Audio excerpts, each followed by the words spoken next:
হাঁটুর ব্যথা, হাঁটাচলা করতে খুব কষ্ট হচ্ছে, এমন কমপ্লেন প্রত্যেক রোগীর, প্রায় অধিকাংশ রোগীরই। বয়স বাড়ার সাথে সাথে যেন ওষুধ খাওয়ার প্রয়োজনীয়তাটা বৃদ্ধি পাচ্ছে দিন দিন। আবার শুধু বয়স্কদের জন্যও নয়, অনেক ইয়াং জেনারেশনের ছেলে মেয়েরা আছে, তারাও কিন্তু এই কমপ্লেনটা আনে। এই কমপ্লেন নিয়ে মেডিসিনের জন্য আসে যে আমাদের কোমরে ব্যথা হচ্ছে। হাঁটু থেকেও কোমরে ব্যথাটা বেশি আসছে, কারণ ওনারা একাধিক সময় বসে থেকে কাজ করে অথবা একাধিক সময় দাঁড়িয়ে থেকে কাজ করে।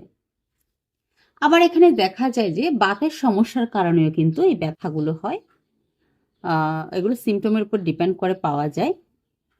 আবার দেখা যায় ক্যালসিয়াম ও ভিটামিন ডির অভাব হওয়ার ফলেও কিন্তু এই ব্যথা সৃষ্টি হয়। আজকে আমি হোমিওপ্যাথি জগতের কয়েকটি ওষুধ আপনাদেরকে বলবো ব্যথার জন্য। খুব ইম্পর্টেন্ট কিন্তু এই মেডিসিনগুলো। যদি সিমটম মিলে তাহলে এই মেডিসিনগুলো যদি আপনারা প্রয়োগ করেন, আস্তে আস্তে আস্তে আস্তে আপনারা সুস্থ হয়ে উঠবেন।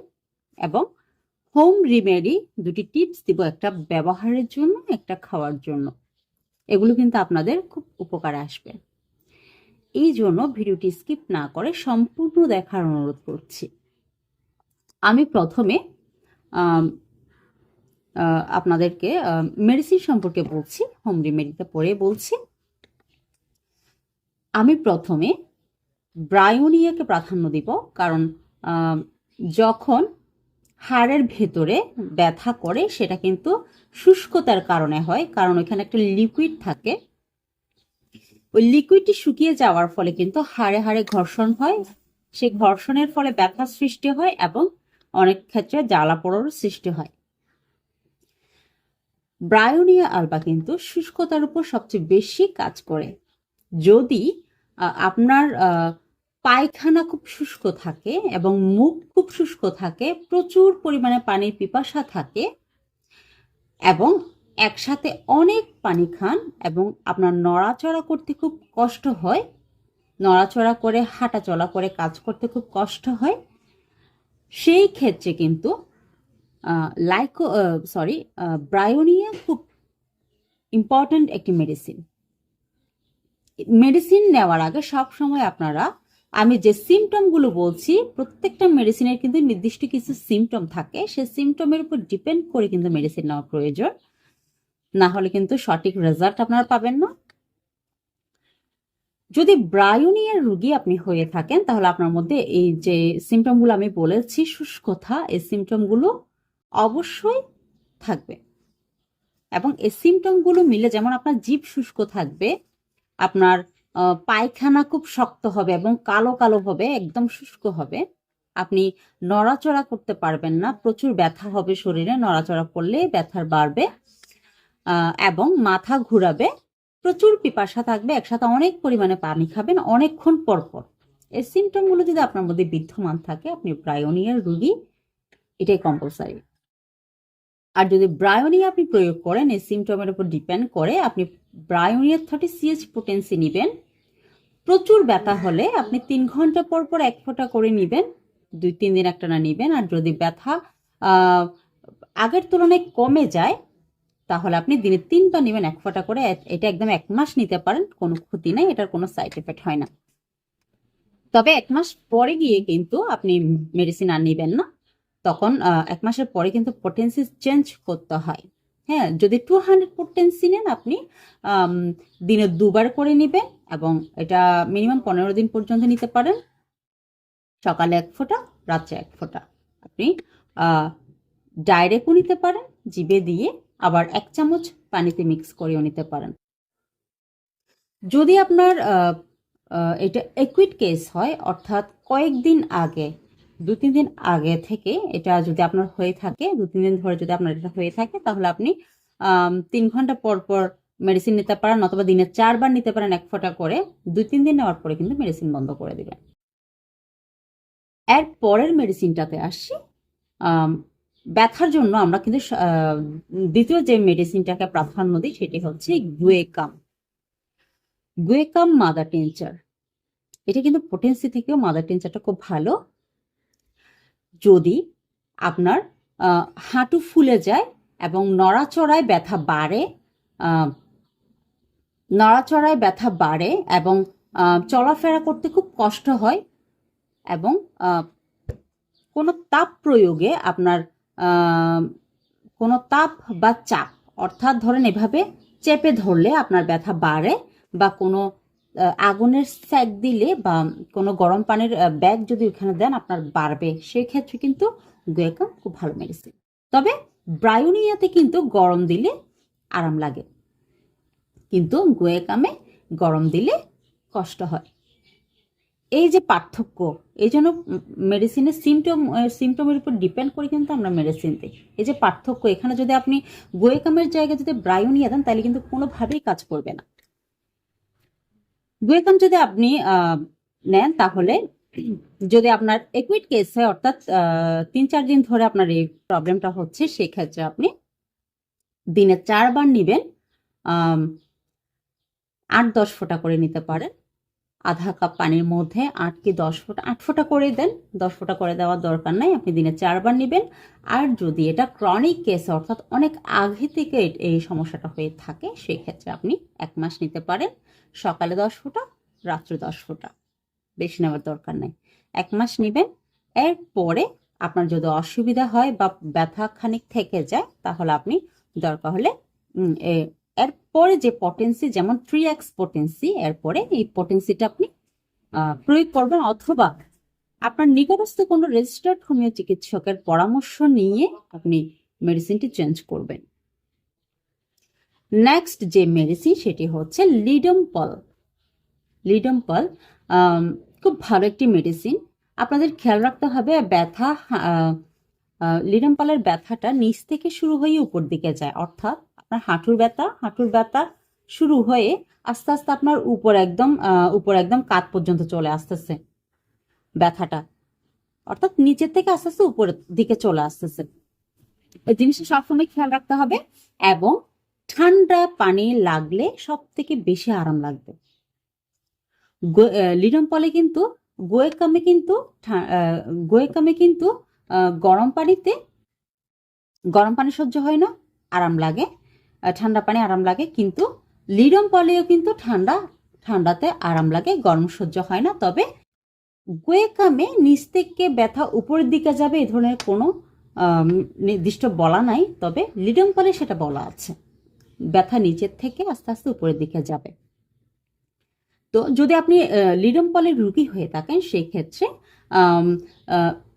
30 CH পটেন্সি নেবেন লিডম।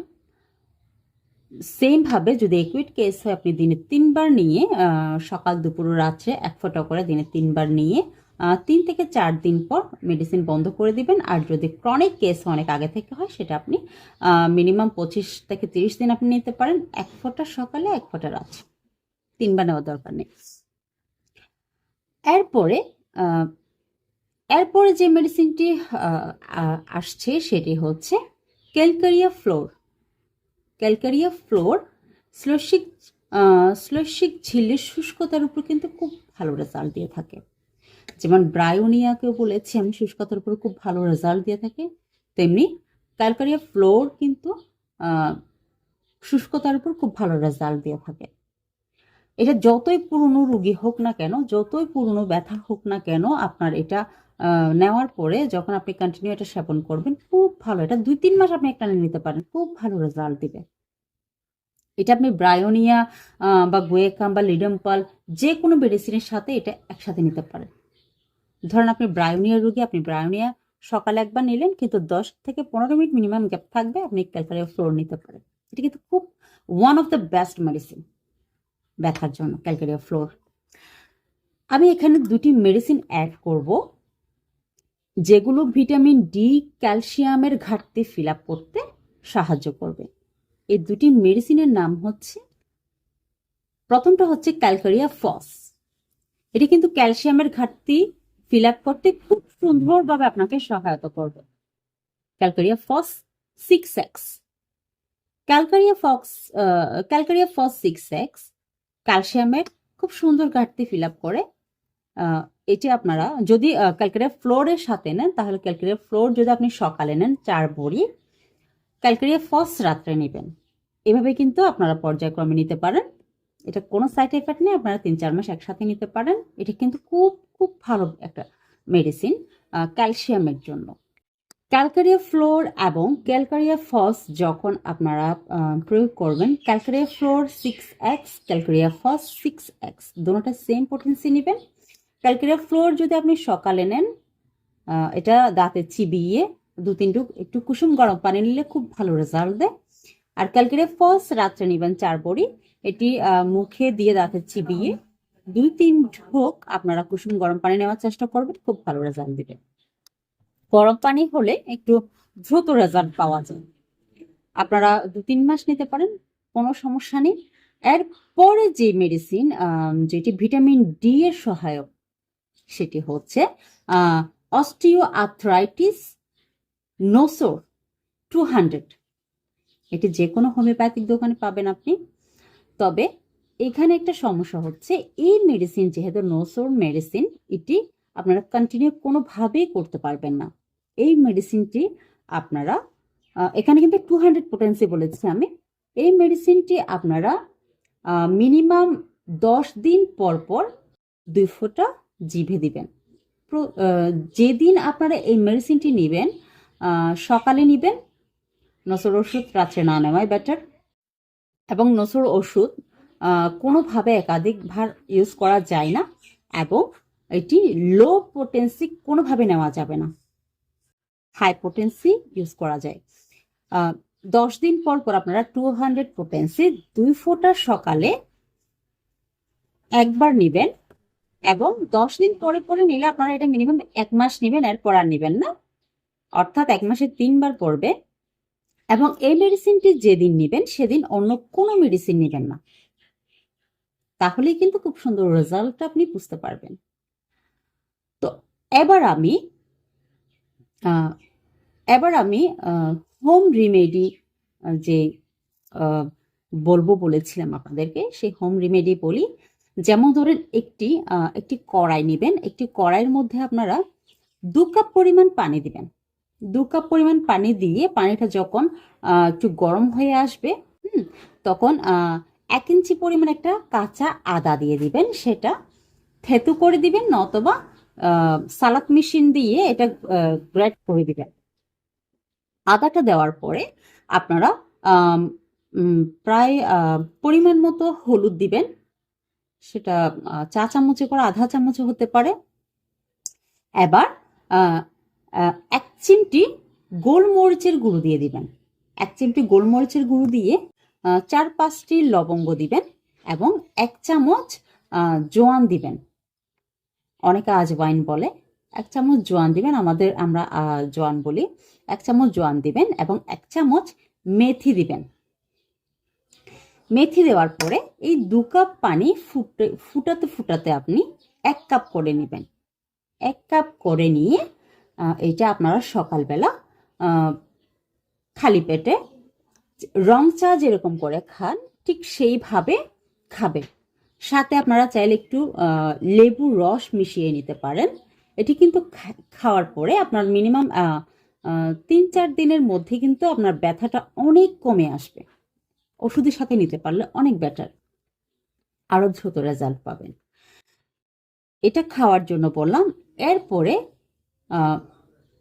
মালিশের জন্য যেটা বলবো, ধরেন সেম উপকরণ, কিন্তু পানির জায়গায় আপনারা সরষের তেল ইউজ করবেন। আদা যেভাবে আমি প্রথমে বলেছিলাম সেম ভাবে নিবেন। 1 ইঞ্চি বা অল্প একটু আদা, কাঁচা আদা, শুকনো আদা না, কাঁচা আদা হলে রসটা ভালো পাওয়া যায়। সেম ভাবে গ্রেট করবেন। এবং এখানে একটা জিনিস মিস্টেক হবে, সেটি হচ্ছে রসুন থাকবে। রসুন কিন্তু ব্যথা টানতে খুব সাহায্য করে। মিনিমাম 5-6 কোয়া রসুন থাকবে, এবং 10-12টা লবঙ্গ দিবেন, 1 চামচ জোয়ান দিবেন, 1 চা চামচ জোয়ান দিবেন। এরপরে 5-7 মিনিট মিনিমাম এটা ফুটাবেন। আমি আবারও বলছি সহজ হওয়ার জন্য, 2 কাপ পরিমাণ যেখানে পানি দিতেন সেখানে 2 কাপ পরিমাণ আপনি তেল দেন, সরষের তেল, এবং সেখানে 1 ইঞ্চি কাঁচা আদা গ্রেট করে দেন এবং 6-7 কোয়া আপনি গোটা রসুন দিয়ে দেন। থেতু করেও দিতে পারেন, অসুবিধা নেই, থেতু করে দেওয়া ভালো, রসটা একটু ভালোভাবে ঢুকবে। এবং 10 কি 12টা আপনি লবঙ্গ দেন, লবঙ্গ কিন্তু ব্যথা টানতে সাহায্য করে। এবং 1 চা চামচ আপনি জোয়ান দেন। জোয়ান দেওয়ার পরে এটা মিনিমাম 5-7 মিনিট জাল করুন। হ্যাঁ, জাল করার পরে নেড়ে নেড়ে জাল করার পরে চুলা বন্ধ করে দিয়ে এটা নামিয়ে রাখুন। যখন নামিয়ে রাখার পর যখন কুসুম কুসুম গরম থাকবে তখন এখানে একটা জিনিস মেশাবেন, সেটা হচ্ছে কর্পূর। হ্যাঁ, এক টুকরো কর্পূর নিয়ে সেটাকে থেতু করে আপনি গুঁড়ি করে ওখানে মিশিয়ে দেন। তবে চুলা থাকা অবস্থায় কিন্তু কর্পূর কোনোভাবে দেওয়া যাবে না, কারণ কর্পূরে কিন্তু আগুন ধরে যায়। কুসুম গরম থাকা অবস্থায় আপনি কর্পূর দিয়ে এটা বোতলে ভরে রাখবেন। আপনি 10-15 দিন বা যতদিন যায় ইউজ করতে পারেন। এটা কিন্তু সাময়িক ব্যথা সারাতে কিন্তু খুব ভালো রেজাল্ট দিয়ে থাকে। যখন অতিরিক্ত পরিমাণে ব্যথা হয় তখন কিন্তু এই মিশ্রণটা ইউজ করলে কিন্তু খুব ভালো রেজাল্ট পাওয়া যায়। তো বন্ধুরা, অনেক লম্বা হয়ে গেছে ভিডিওটি এমনিতেও, আমি আর কিছু বলবো না আপনাদেরকে। আশা করি ভিডিওটি অবশ্যই ভালো লেগেছে, এবং ভালো যদি লেগে থাকে তাহলে একটি লাইক অবশ্যই করবেন এবং সাবস্ক্রাইব তো অবশ্যই করবেন। পাশে থাকা বেল আইকনটি চাপবেন যাতে আমি আরও নিত্য নতুন এই ধরনের ভিডিও আপনাদেরকে শো করতে পারি, আপনাদের কাছে পৌঁছে দিতে পারি। আজকের মতো এখানে বিদায় নিচ্ছি। নমস্কার।